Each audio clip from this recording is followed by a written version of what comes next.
it's not their fault that they come from a situation.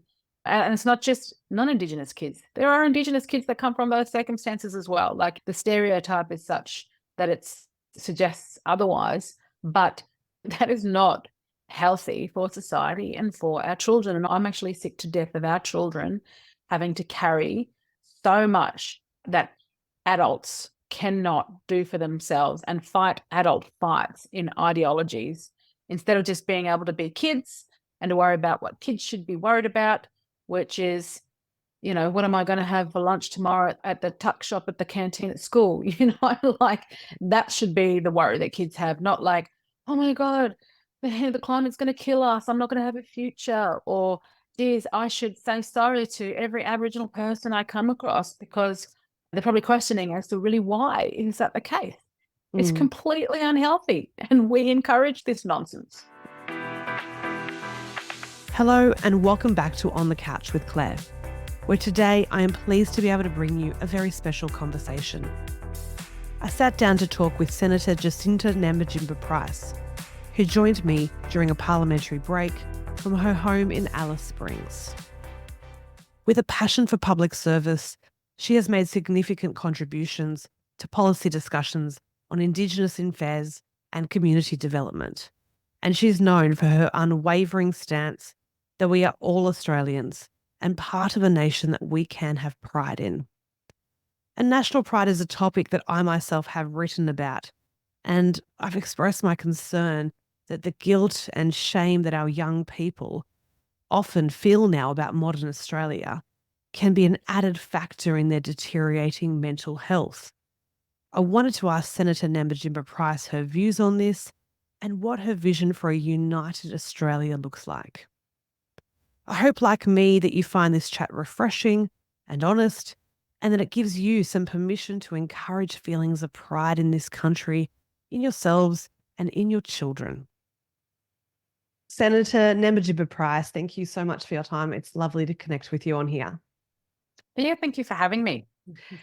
Now, you've been a prominent voice in this country in recent years, and what has always struck me is this unashamed love and pride in this nation, particularly modern Australia, which I think at times the concept of having pride in this modern country is at odds with advocacy for Indigenous issues, and somehow you can't have both. And if you have national pride, I think it gets confused with people taking this very right-wing nationalist stance. But you seem to have done what others struggle with.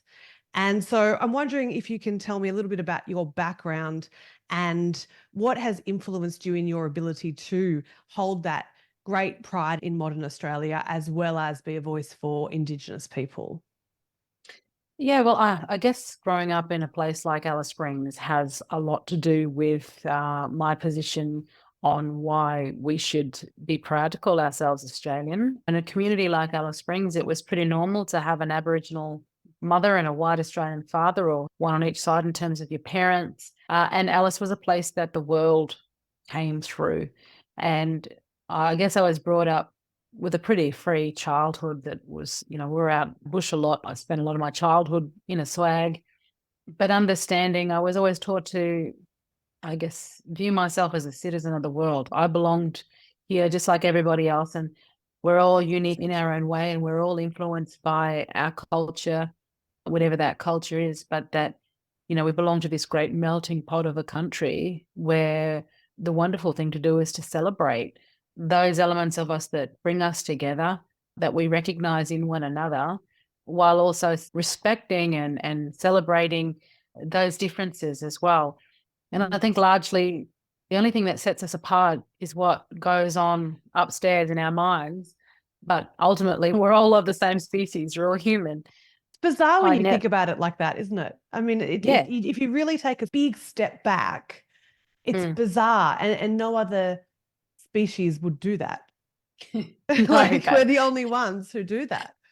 That's exactly right. If we strip it right back to the fundamental basics, wow, we're all actually, in fact, human. And I think that I've always thought that everybody, if you think about your own life and what you've lived through, everybody has got an entire life that they've lived through, lived experiences that make them who they are, the unique individual they are. And I've never thought that any one person's story is more important than another, but that we all have elements to us that we can contribute positively to and for the benefit of our communities and society. And I've never thought that you raise a group of individuals by diminishing another, no matter who that is. I guess I grew up in a real sense of community in Alice Springs. Everybody, my teachers, my coaches in sports, those involved in the arts, everything that I was involved in, everybody contributed in some way or another to who I am in my life. And it was based on who they were as individuals, nothing to do with their racial heritage, anything like that. And I think that's what we have lost with this notion of woke culture and activism is all about putting society into two categories, the oppressed and the oppressor. And somehow, if you are relegated to either side, you have to act accordingly. And that's not empowering, and that's not recognizing people's full potential as individuals in their own right. No, and in relegating you to one or the other is no part on your sense or on your part of contributing to that. That's just by birth, you're kind of relegated to one or the other, and that's it. That's your lot. So that's so true that you have to then act accordingly. And if you step outside that, that can be very confronting now for people. Speaking to other colleagues and friends who have mixed families with an Indigenous parent and an Anglo-Saxon parent, and they tell me that it just wasn't an issue for them growing up, in the sense that, you know, they had cousins on both sides. They weren't the Indigenous Aboriginal cousins and then the white cousins. They were just, so what I'm hearing is that it's people first and humanity first, and the similarities. You were raised in a similar way? Absolutely raised in a similar way. I was very embedded within the community of Yuendamu and knowing my family, growing up around my Warrapuri family, but also we always went down to Newcastle on school holidays, and that was my family. That was my dad's family. And it was always like similarities, if you like. Oh, I've got a nose like my grandfather, my mum's dad. But then it's like, but I've got freckles like my grandmother on my dad's mum. All those little bits and pieces that made me who I am, or certain characteristics that, your family, like, oh, you're definitely a Price, or you get that from this side of the family. Yeah. That's the human thing. No different to anyone else. No different. And my family were my family, and I loved them regardless of their racial heritage. They're just human beings and part of who I am. And I think that generally that's the love that I grew up in with both sides of my family, but also that acceptance was just the done thing. There was no other way about it. And Alice Springs offered that very much so as well. So when we look at today with young people in particular, if I ask a young person, and I'm based in Sydney now, if I ask a young person of a teenager, for example, if they feel pride in being Australian or pride in this country, they seem to be very uncomfortable with answering that. Sometimes they'll give a flat out no, but more often than not, there's an uncomfortableness with what the right answer is, and an embedded sense that they should feel shame. And so that's what I should say. And as a psychologist, I have spoken that I'm very worried about that, because essentially we're pack animals and we have to feel like we're working for the greater good. And therefore we need to have this sense that the collective that we're proud of, what we're part of all together. And of course, if we're not proud of that, then that leaves a very fertile ground for other ideologies and things and people to attach to, because we will attach to something. We have to. So what do you see as the role of patriotism with young people? Is this something that we should be absolutely encouraging and promoting? Because some people just feel very uncomfortable with that. Yeah, we should. And the adults should be doing more to instill patriotism and sense of self-pride within our younger generations, within our children. I mean, you're stripping them otherwise of their identity, or relegating them again to either the oppressed or the oppressor identities. And they do nothing. Guilt politics does nothing to progress any society to move forward, or encourages people to feel a sense of inspiration, to want to do good things. It's like you're throwing a wet blanket over our young people and telling them to just put up with it, basically. And that's not healthy. That's completely unhealthy. We're teaching our young people to basically take on unhealthy thoughts of themselves. And then we wonder why mental health is such an issue nowadays, when we're not encouraging the best in our children to realize their own potential and their capabilities as growing, developing little human beings. I think now more than ever, we need to encourage a sense of self-pride within our young people. I think activism has gone too far. The activist narrative is now what's been adopted, and a young non-Indigenous, a young white Australian child is not responsible for the life of their Indigenous peers, because their circumstances are such that they have, a mum and dad that is actually playing a leading role in their life and sees education as something that's important to them, and there's less dysfunction in their lives. It's not their fault that they come from a situation. And it's not just non-Indigenous kids. There are Indigenous kids that come from those circumstances as well. Like, the stereotype is such that it suggests otherwise, but that is not healthy for society and for our children. And I'm actually sick to death of our children having to carry so much that adults cannot do for themselves and fight adult fights in ideologies, instead of just being able to be kids and to worry about what kids should be worried about, which is, what am I going to have for lunch tomorrow at the tuck shop at the canteen at school? Like, that should be the worry that kids have, not like, oh my God, the climate's going to kill us, I'm not going to have a future, or, geez, I should say sorry to every Aboriginal person I come across, because they're probably questioning as to really why is that the case. It's completely unhealthy, and we encourage this nonsense.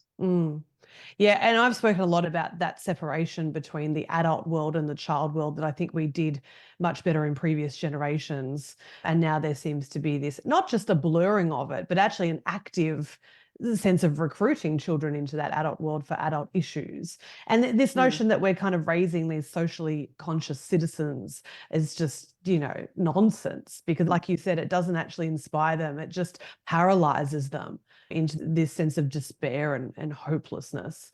And I don't know at what age that happens. I mean, I've got two relatively young children who don't have a sense of this. However, they've certainly come home from preschool age and been made to write sorry cards and things like that. And they haven't really understood what they're saying sorry for. It makes no sense to them.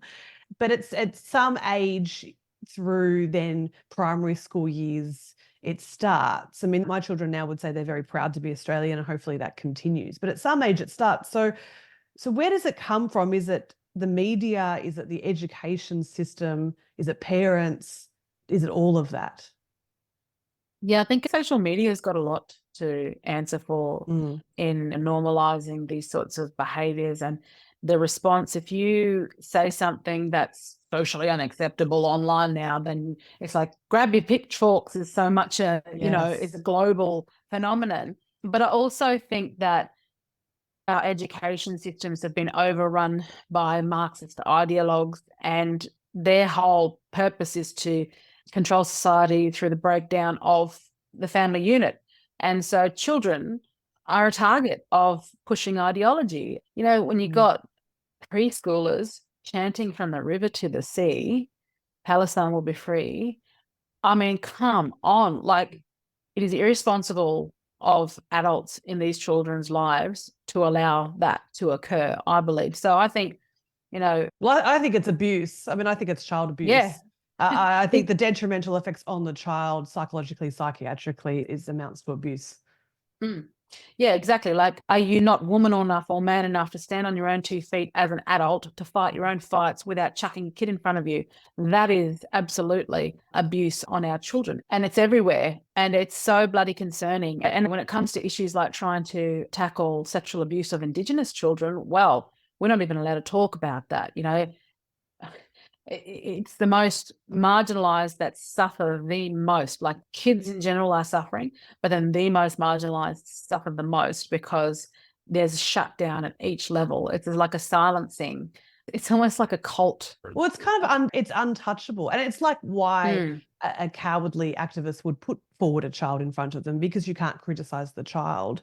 In a mm, similar way, some of these issues around Indigenous Australians, you just can't say that it's untouchable. But by doing that, I think also with vulnerable and marginalized groups, we lower our expectations as well so much for them, whether this is Indigenous Australians or whether it is any other child, maybe with special needs or mental health issues. Suddenly, we not only lower our standards, but we make accommodations. Now, some of those are disastrous accommodations in terms of, no, we're just going to leave them there with abusers. I mean, that's an extreme accommodation.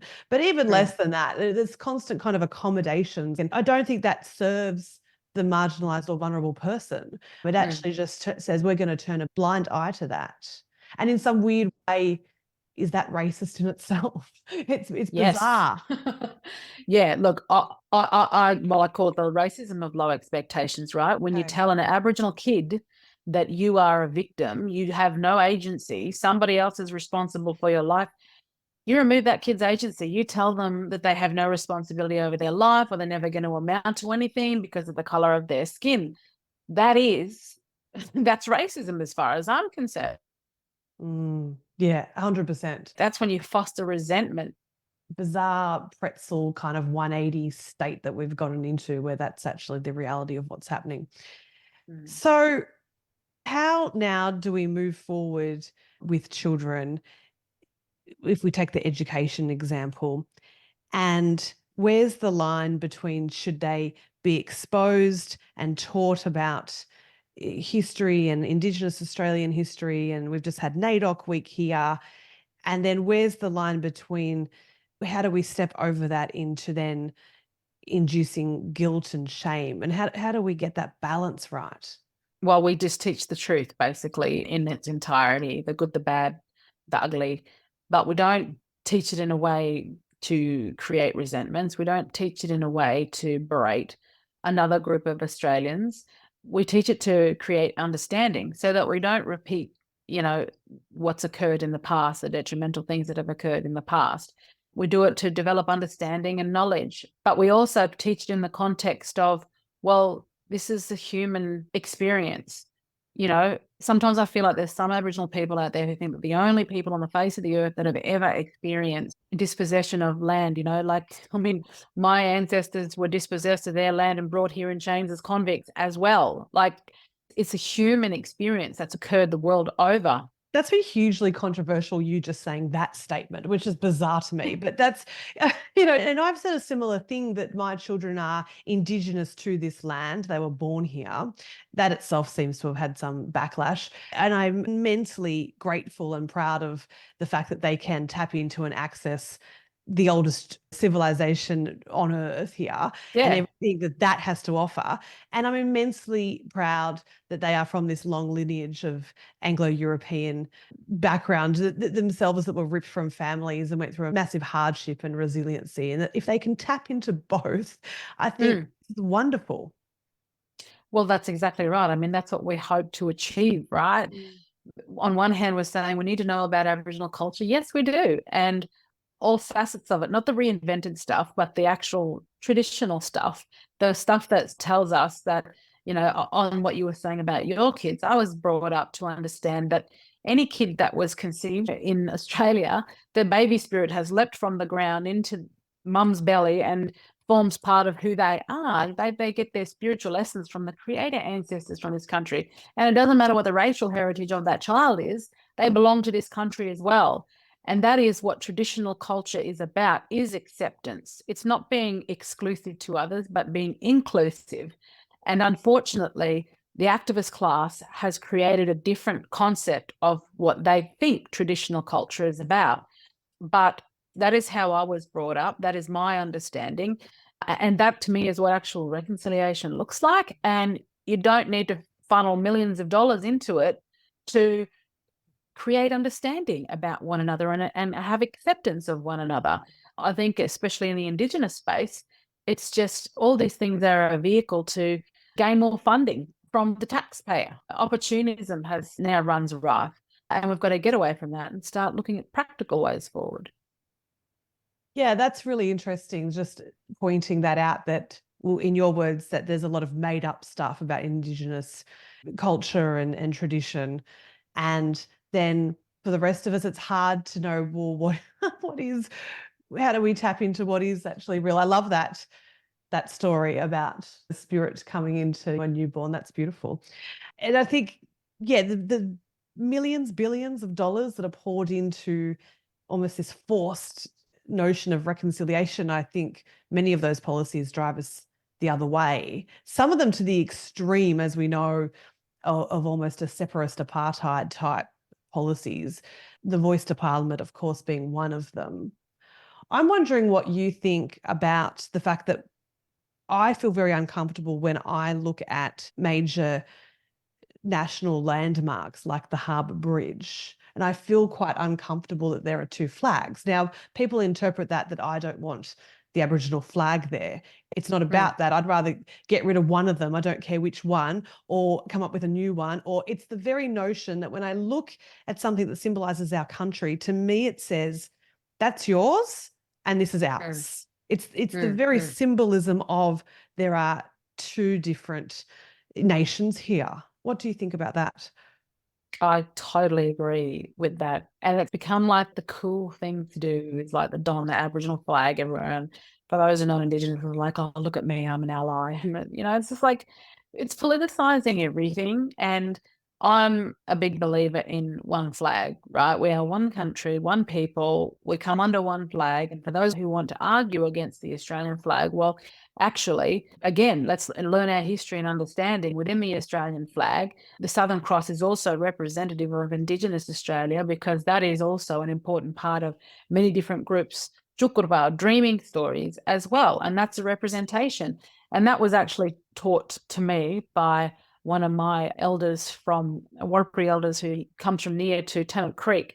And she said, we're all one people, Jacinta. We're all one Australia. And you know, we also represented in that flag too through the Southern Cross. That's Tjukurpa, that's dreaming too.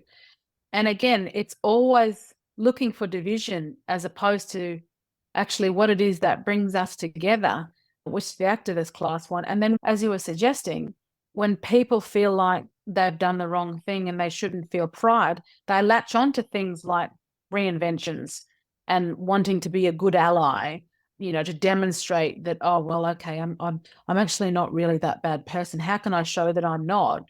And that's the wrong way to go about it. That is, again, guilt politics. It's gaslighting. It's making people behave in a particular way to gain something from that. And it's really unfortunate that it is happening so extensively across our country.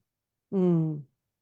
And for parents listening to this, all I can suggest mostly is that they try and have these conversations with their children as they come up, to be engaged with what's happening in their school and be engaged with what obviously they're exposed to in social media. If you're not aware of it, then you can't have these conversations. Not to say that what they're hearing is wrong, but just to open up that dialogue to an alternative way of looking at things.